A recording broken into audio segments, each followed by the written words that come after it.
Fala aí, galera do sexto ano, sejam todos muito bem-vindos a mais uma aula de história. E na aula de hoje nós vamos falar um pouco sobre o capítulo 22, e lembrando que o capítulo 22 e o 23 são dessa semana, mas o 23 é só sobre projeto e exercícios, tá? Então, eu vou pedir a vocês aí um pouco de paciência, que hoje nós vamos falar do capítulo 22 e do 23 nós vamos falar e corrigir na próxima aula, no próximo vídeo da semana que vem, que nós vamos estar detalhando melhor e corrigindo todas as atividades, beleza? Então, para hoje, né, nós temos aí, vamos começar a falar um pouco sobre os reinos germânicos, tá? Então, primeiro nós temos que ter em mente aqui quem eram esses povos bárbaros, quem eram os bárbaros, esse grupo de pessoas, esses grupos, né, que eram totalmente diferentes dos romanos, né? Na verdade, esse termo bárbaro, ele era proferido pelos romanos, porque os romanos chamavam todos aqueles que não falavam o latim e tinham uma cultura diferente da deles de povos bárbaros, todos aqueles que viviam fora dos limites do Império Romano. E esses povos germânicos, né, que viviam mais ali ao norte da Europa, eles eram compostos por vários grupos sociais, várias vilas, né? E eles foram muito, né? Na verdade, eles já tentavam invadir o Império Romano, já tentavam entrar no Império Romano já de muito tempo. Só que entre o século III e o século V, nós temos aí um número de... entre o século IV e o século V, nós temos um número de bárbaros aumentando nas fronteiras. Bárbaros esses que eram os godos, visigodos, ostrogodos, francos, vândalos, eram vários grupos que tentavam entrar no Império Romano.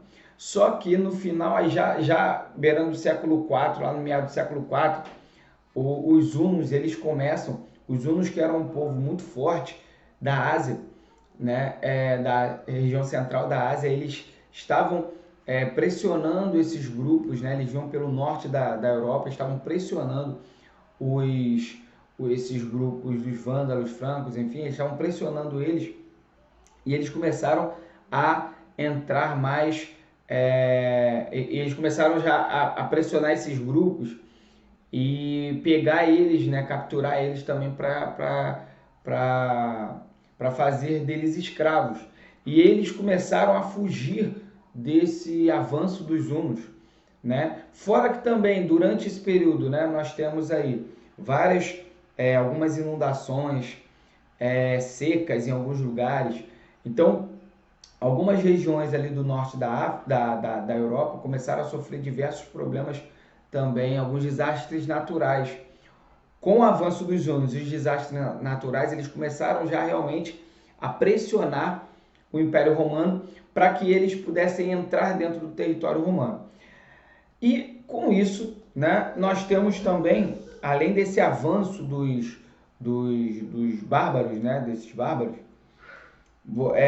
somando-se a isso, nós temos também o avanço dos hunos sobre eles. E eles, com o tempo, começaram a ser introduzidos no Império Romano. Introduzidos de que forma? Começaram a trabalhar no exército, na agricultura, em algumas áreas, já que o Império Romano estava passando por problemas econômicos, eles começaram a aderir, a entrar no território dos romanos, fazendo pequenos trabalhos. Mas, com o tempo, com o passar dos anos, né, os romanos colocaram os bárbaros para tomar conta das fronteiras essas que estavam abertas para a vinda desses outros povos. E já no século V nós temos a invasão total do Império Romano, causando aí a chamada queda do Império, com a invasão total do território do Império Romano do Ocidente, né, pelos bárbaros ou por esses grupos, né, dos vândalos, francos, enfim. É importante nós falarmos aqui que nós lá, lá no capítulo 22, na página 69, vem falando sobre a organização social, tá? dos germânicos, beleza? Então, a pirâmide social, né? Na verdade, eles tinham uma sociedade bem bem patriarcal, tá? Uma sociedade patriarcal, e onde eles tinham o que nós chamamos aqui de...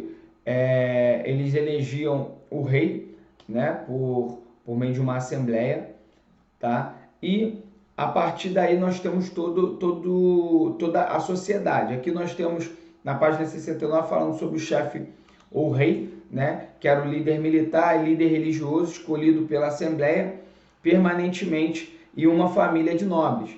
Depois nós temos na camada inferior os nobres, né, junto com o rei. No topo da pirâmide social eram os líderes das tribos. Cada tribo tinha aí o seu líder, que era considerado aí o nobre.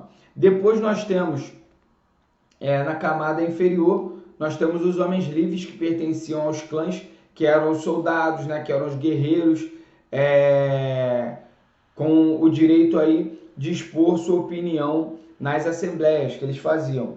Temos também os homens livres, né, que eram os povos vencidos na guerra, que não eram considerados escravos, eram os homens que participavam ali da sociedade, mas não eram escravos. E por fim os escravos, que eram prisioneiros de guerra ou filhos de escravos, beleza? Essa era a sociedade. A economia dos bárbaros, esses povos bárbaros no geral, era uma economia agrária, tá? Totalmente voltada para agricultura e pecuária, tá? E além disso nós temos a religião, que era politeísta, tá? Na sua maioria aí nesses povos que vinham do norte da Europa, esses povos germânicos, nós temos aí, eles acreditavam, até mesmo é importante nós falarmos aqui, né, que o Walt Disney pegou essa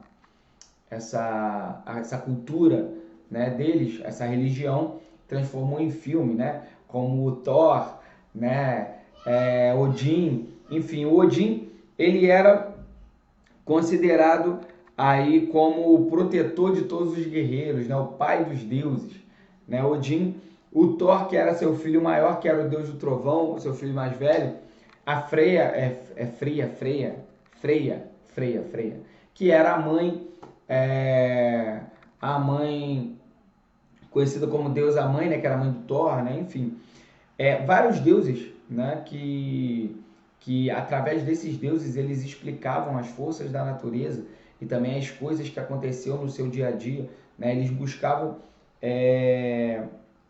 eles através da religião, eles tentavam explicar os acontecimentos da natureza e também o que eles não conseguiam compreender, tudo isso através da religião. Então, eles eram politeístas, tá? Você tem uma Roma que era monoteísta, né? Que com o advento aí já da religião do cristianismo chegando e se difundindo dentro de Roma, você tem uma Roma monoteísta, e esses grupos que começam a invadir são politeístas, tá? E nós temos a partir, né, que é importante nós falarmos, que a partir da invasão dos povos bárbaros, desses diversos povos que começaram a invadir o território romano, nós temos aí uma ruralização da economia.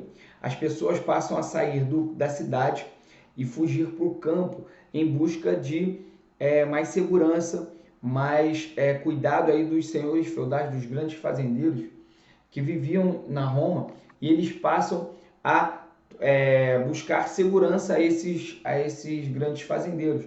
Isso, com o tempo, causa uma ruralização do processo econômico, onde a cidade passa a não ser mais importante, passa a sim ser importante o campo. E isso nós iniciamos aí um período que nós conseguimos entender sobre o período feudal, que era um período onde nós temos uma descentralização política e também um poder maior na mão dos senhores de terra. Mas isso aí nós vamos ver mais para frente nas próximas aulas. Então, é importante que você saiba que a agricultura ela passou a se tornar o centro econômico, o campo passou a se tornar o centro econômico a partir da invasão dos bárbaros. E mais à frente nós vamos ver o poderio dos francos, né, o reino de Carlos Magno, mas isso aí nós vamos ver mais para a próxima aula. Mas é importante que você saiba que quando os povos bárbaros invadiram, eles causaram a queda de Roma total, né, da Roma do Ocidente. Roma do Oriente continua lá em Constantinopla. Isso vai durar até o fim da Idade Média. Beleza? Então, galera, do sexto ano, foi até aqui nossa matéria, tá? Nosso conteúdo, falando um pouco sobre esses povos bárbaros que viviam, que passaram a invadir o Império Romano. Valeu? Galera do sexto ano, faça os exercícios propostos e também, né, dê um like aí no vídeo e as atividades propostas, beleza? Galera, ó, grande abraço, fique com Deus e tchau, hein?